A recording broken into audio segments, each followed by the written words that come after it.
En fin, casi creo que esta música atentos que hoy vuelve a poner en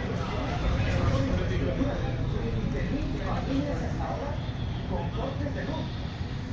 Después de los recortes, después de la falta de inversión pública, a esta hora, una borrasca como la que están viendo, nos deja Patricia Vale, ascenso a los 20.000 familias sin luz a esta hora. Patricia, ¿qué tal? Buenos días, cuéntanos. Buenos días, Javier. Pues la verdad es que Valenciana no quiere marcharse. Nuestra comunidad en estos momentos está lloviendo de forma muy intensa, tenemos vientos muy desagradables. Estamos precisamente en la televisión, una de las zonas, como decías, en las que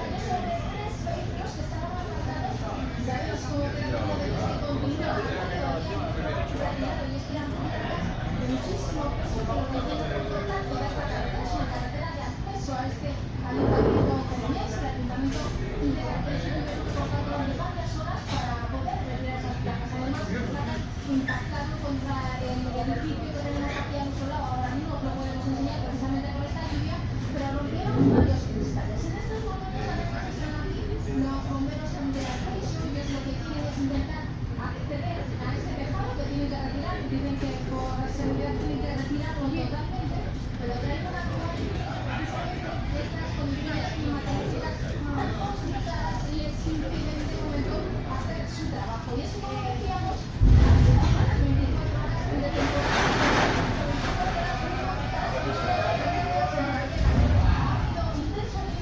y también intensísimas lluvias que han provocado inundaciones, han provocado accidentes.